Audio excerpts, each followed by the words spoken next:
And welcome back to Dofus TV, everybody. I'm talking Enis, Osas, IOPS, Adidas, E-News, Swarms, freaking everything you can imagine. Welcome back to the Line of 12.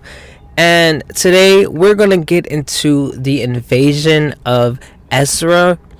And like I told you guys, I had to make the separate videos for this exact invasion and exactly history about what the fuck happened.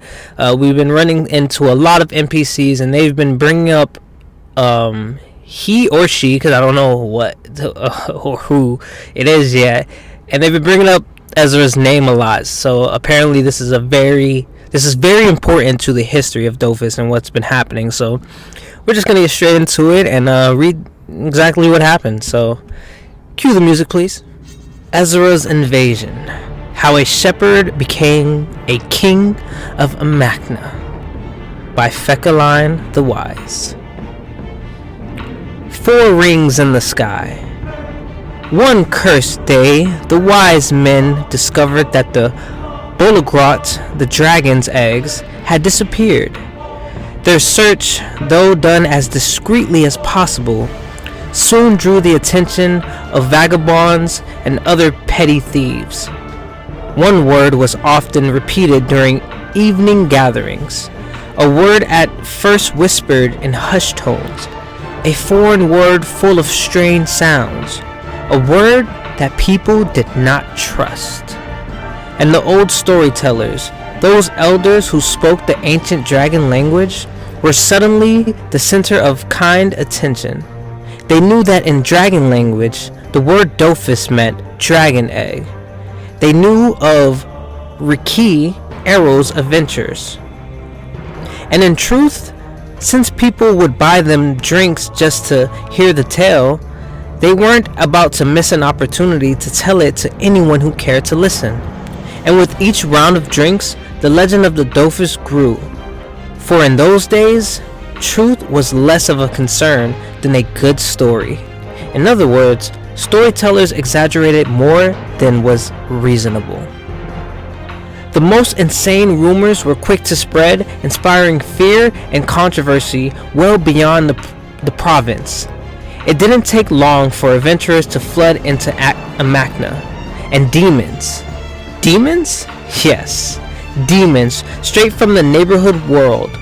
Dark and corrupt, hairy, and with the muscles to make a soldier pale. And less time than it took to write it off, Esra had taken control of a squad of demons, and they were flooding into Amakna.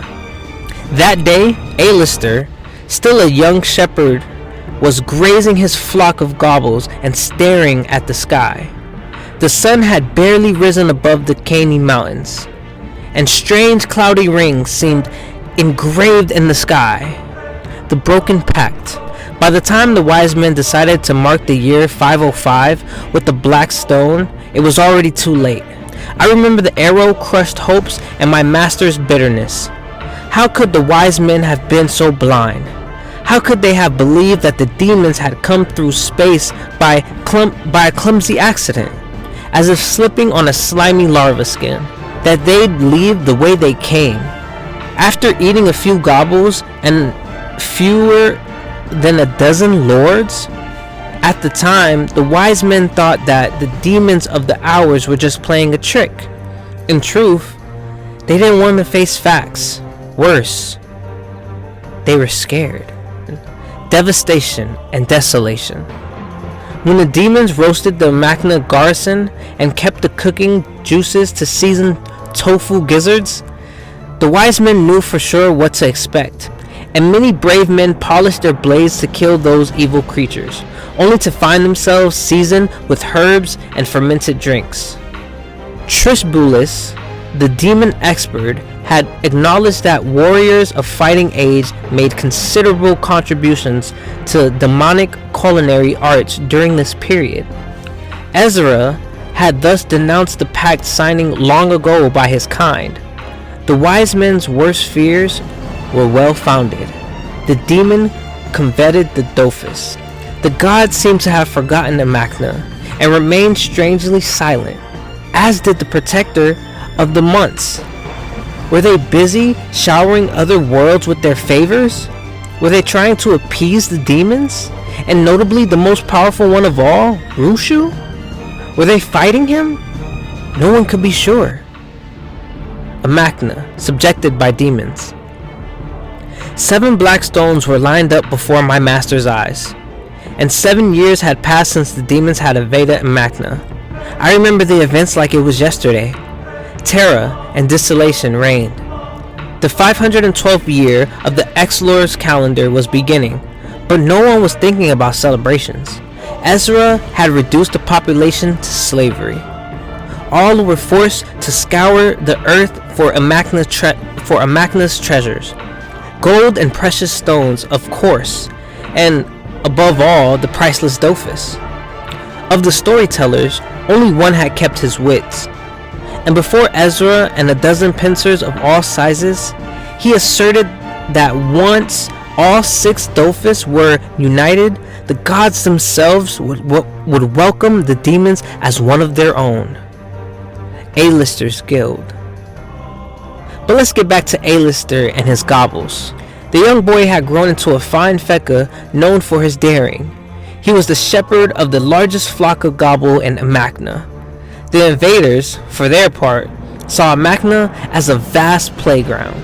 They never guessed that those who would later come to be called the Allister Guild, for now a group of inexperienced youth and old men, would be their downfall. One morning, while leading his flock to the field, Allister met a Feka lady wearing a horn crown upon her head. A Feka from the upper classes. A princess, or a queen, the goddess herself? With a gesture, she interrupted his question, and without opening her mouth, she told him that he, Allister, could bring about the demon's downfall, provided he used neither force nor weapons. But Allister still needed to figure out how to put the lady's revelation to good use. If you have read this far, dear reader, you should know that Allister was the youngest of a long line of Feka shepherds. And if the goddess Feka had chosen him, as indeed she had, it was for a reason. His family was renowned for its famous boiled gobble black pudding.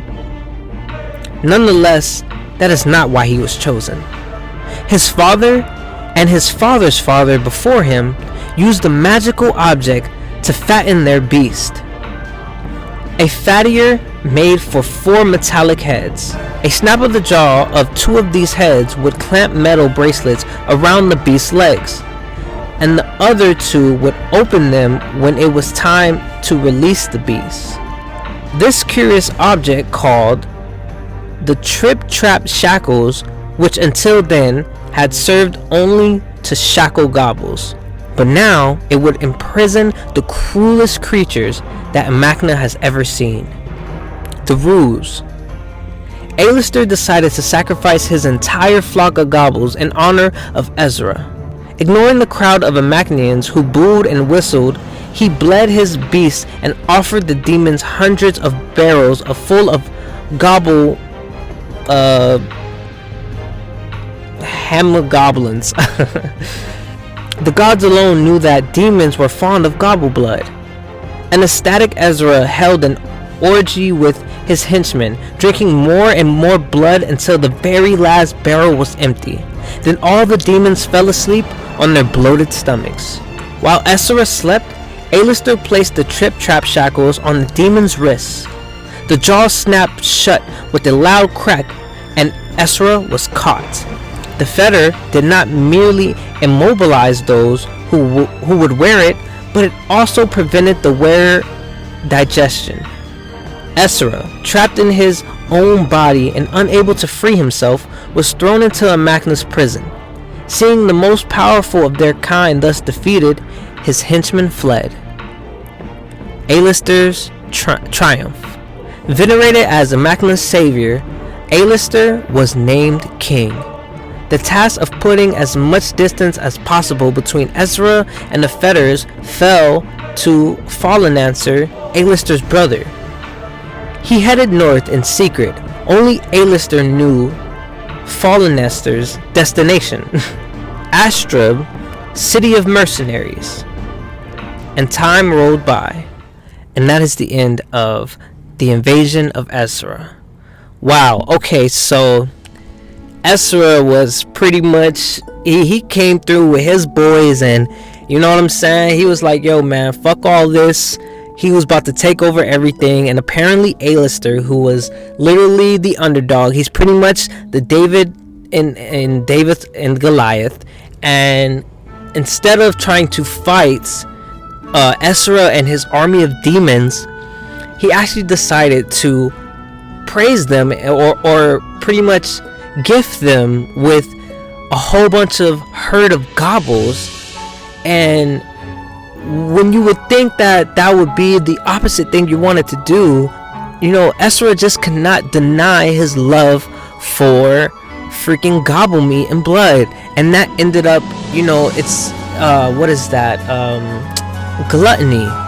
So he fell for gluttony, and you know, he filled himself up till the point of immobilization. He couldn't move. And you know, Allister did what he had to do and trapped him with his traps that he traps gobbles. So you know, he pretty much got the blessing from I believe it was a god that came to Allister. And so that's pretty much how Allister became king, because he was the only one who was able to actually capture Esra. So that's pretty interesting. And you know, hey, we have our little piece of gem of the history now. So I guess we'll have to see what happens next. I'll see you guys in the next one. Oh, and don't forget to comment, like, and subscribe to the video. I will be coming out with more. And also new animation coming soon. Thanks guys.